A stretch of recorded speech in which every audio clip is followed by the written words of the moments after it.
Can I kind of propose a certain subject here and see if there's any interest? Sure. And it's getting back to our attitude toward the mainstream.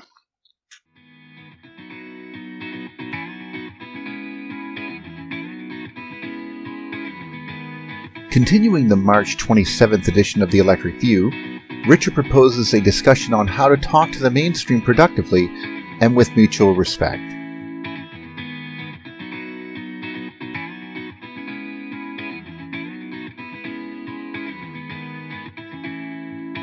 So much of it I see expressed in various places is ridicule of their stupidity and blindness and all that. And it seems to me that there's two other attitudes that are more productive. The first one is just what I mentioned is gratitude for all the wonderful work they're doing that we can benefit from. Mm-hmm. And then the other one is to look at the question, they're trapped in their assumptions. I mean, it's just not just a matter of arrogance and stubbornness. It's that, just like someone who was raised as a Christian, and then God sits on the throne. I mean, people are trapped in the things they think are true. And what could be productive is to examine the question of what kind of experience causes a person to re-examine their assumptions, It's like there has to be some kind of an experience that wakes you up. It's not just reading information. It's more like, when somebody goes through a religious conversion, something happens at the emotional level. Mm-hmm. You know what I'm talking about? Yeah. Yeah. Because the road to Damascus. Yeah, exactly. And in the case of group facilitation and stuff, one can see people shifting, and it has to do with their connection with the group or whatever. So if we could think of, like, sometimes I think if you could just get the right kind of seminar organized, where you've got some mainstream people in there, and it's an open discussion of different possibilities, and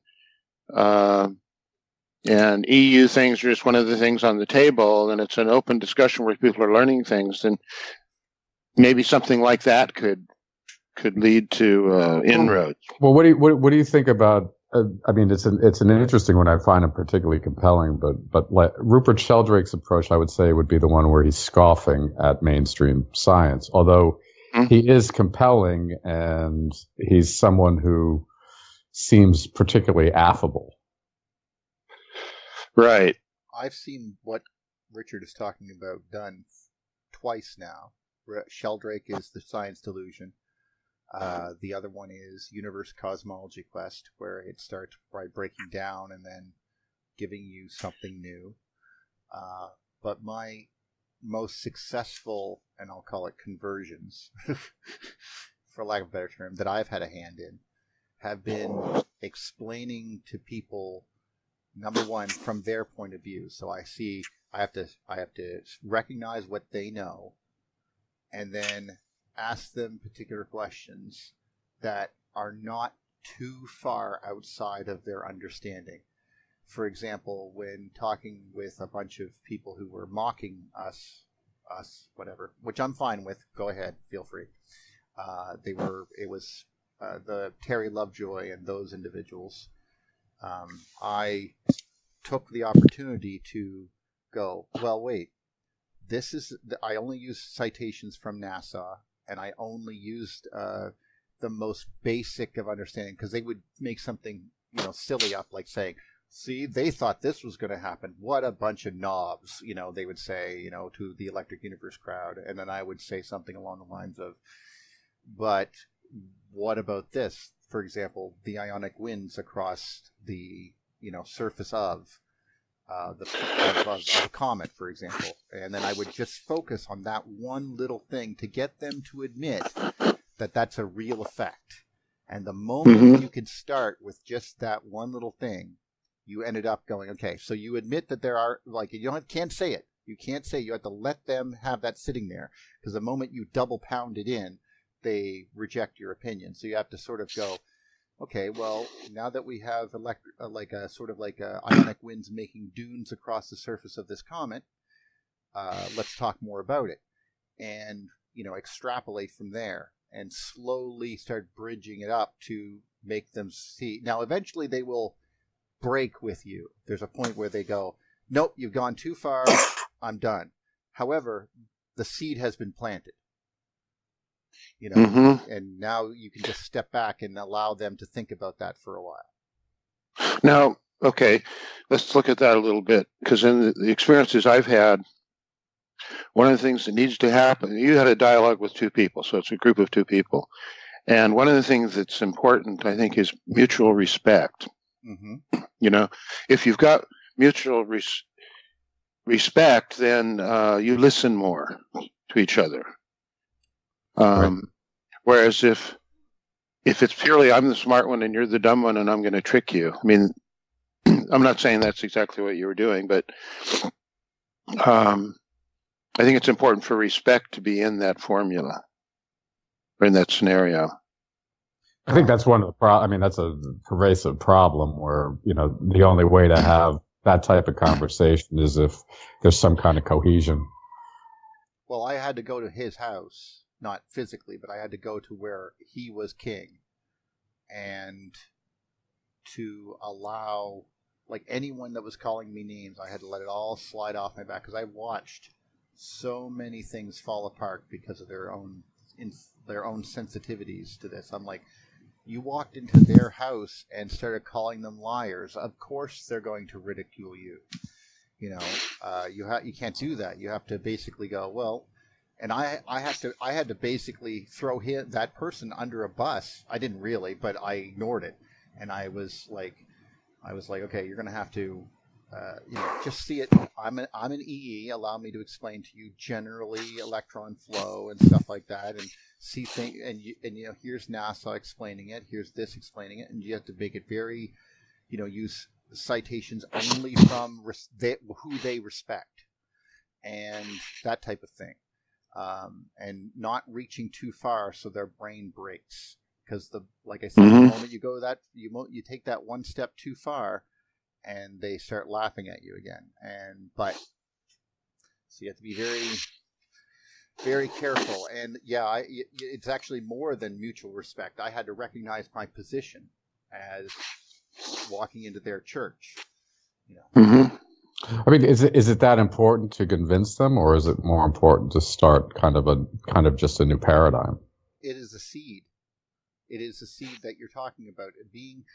Saying it to I mean, when I'm on the Facebooks and I'm on the Electric Universe pages and whatever, I try to argue with fact, logic, using citations and so forth. That's one way, and that's being very fair. But you're in my house, because this is my world over here. However, if you go into their house and have that same conversation, I have to recognize that I am in their house, and I am in no way actually causing them or trying to throw them for a loop, And you can't say that, you have to learn to stay away from certain topics. For example, You can't just say Einstein is dead. You can't do that. You can. So I have great reverence for Newton. I almost always do that at the beginning, so that they know that no, I'm not saying that Newton's wrong or something. You have to. I thought that since it's Holy Week, I thought this was appropriate. Holy Week. Yeah, it's Easter. It's Easter, right? Yeah. So this is a good one for Easter, right? Jeez, pretty strong. I know nothing about these things. I know. Well, anyway, So, which is a pretty strong meme, I would say. I've seen that guy before somewhere. I'm saying, where's that? Where's that guy from?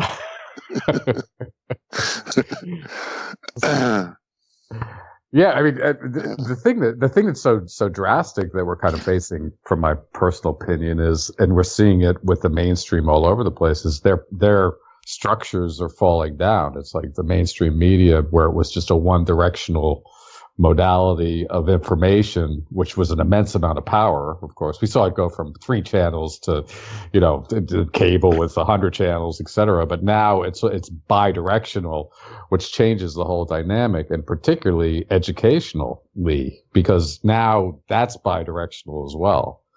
So it was before. Not as much, though. No. You misinterpret me. I'm with Sir Fred Hoyle type of argument way back when he said he talks about the problem being the American graduate system in one of the videos I watched. But when you go further, when he says you used to get ahead by thumbing your nose at the professor and proving or disproving something yourself in your paper or whatever, and you're not allowed to do that anymore. And that is a big problem, because you have to be able to challenge the standard quo, the status quo. And right. I mean, it loses all energy without that discourse and a bit of, the possibility of a confrontational situation. But this is prior to, I would say, 1940, 1950, where you couldn't have it's stuff like that allowed relativity to grab a hold as much as it did, because if you went back, so to speak, back in time, everyone learned by if you watched that Marshall McLuhan thing, The Medium is the Message, the Global Village, and all that stuff, you end up understanding that the book, the written words one at a time coming off the page, is how we learned. And it was a personal thing, and it was an interpretive thing by you from the author. You and the author were talking or listening to each other, and this is different than the mechanism of television, where you can end up with a feeling or end up with a generalization. Well, the implication. I mean, a lot of it is all about implication. I think that everyone here or at least most of us here, can be considered in some ways book people. We're willing to, as much as I love throwing it out there with a wonderful panache of video, I want to think from the words on the page, and I want to go, did you get out of this what I got out of this? Are you seeing what I'm seing? And then the three of us are having a discussion. The 4 of us are having a discussion. Suddenly we're having a bigger discussion, because we all understand, and we're having a nuanced debate on an author that could be long dead, and we're still having debate like that. And I think that's much more helpful than a declarative statement saying this is the way it is. Right. Well, you get to see the nuances of everyone's point of view, and that's enlightening. For me, anyway.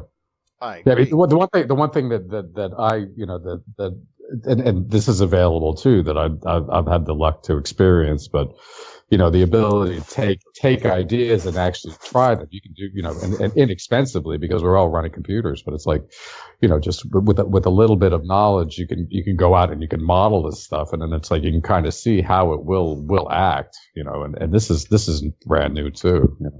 You have very inexpensive, kind of simulation environments that would have been only for the most elite universities. Now it's like pervasively available. Yes, and we use it to send pictures of cats. And right, and you just experience a little bit of that. So I didn't get to see the video though of you cleaning that up. You won't. Okay, good. I wasn't really. No, but simulations. I mean, what have we got? We've got the data that the mainstream gives us, and then we've got the kind of experiments you can do with plasmas, and like the stuff of doing scarring ourselves on surfaces and saying that looks like Mars, But simulations is a whole nother tool we could be using, making more use of. Right. I mean, like modeling traditionally, like, I mean, this is where there's been so much of a, I use this term a lot, but please forgive me, but it's like, it's a deification of the model with using, one dimensional, like way of looking at something through an exotic, partial differential. It ends up being a problem because this is only one dimensional way of looking at data, but since it's so complex, et cetera, or it has been over the last 100 years, it's that this person gets to claim the explanation for it because they've got, 50 pages of integrals and partial differential equations to describe it. Which and you always have crap. And, well, you have to, if you're trying to make something into a formula, then you've got to make simplifications.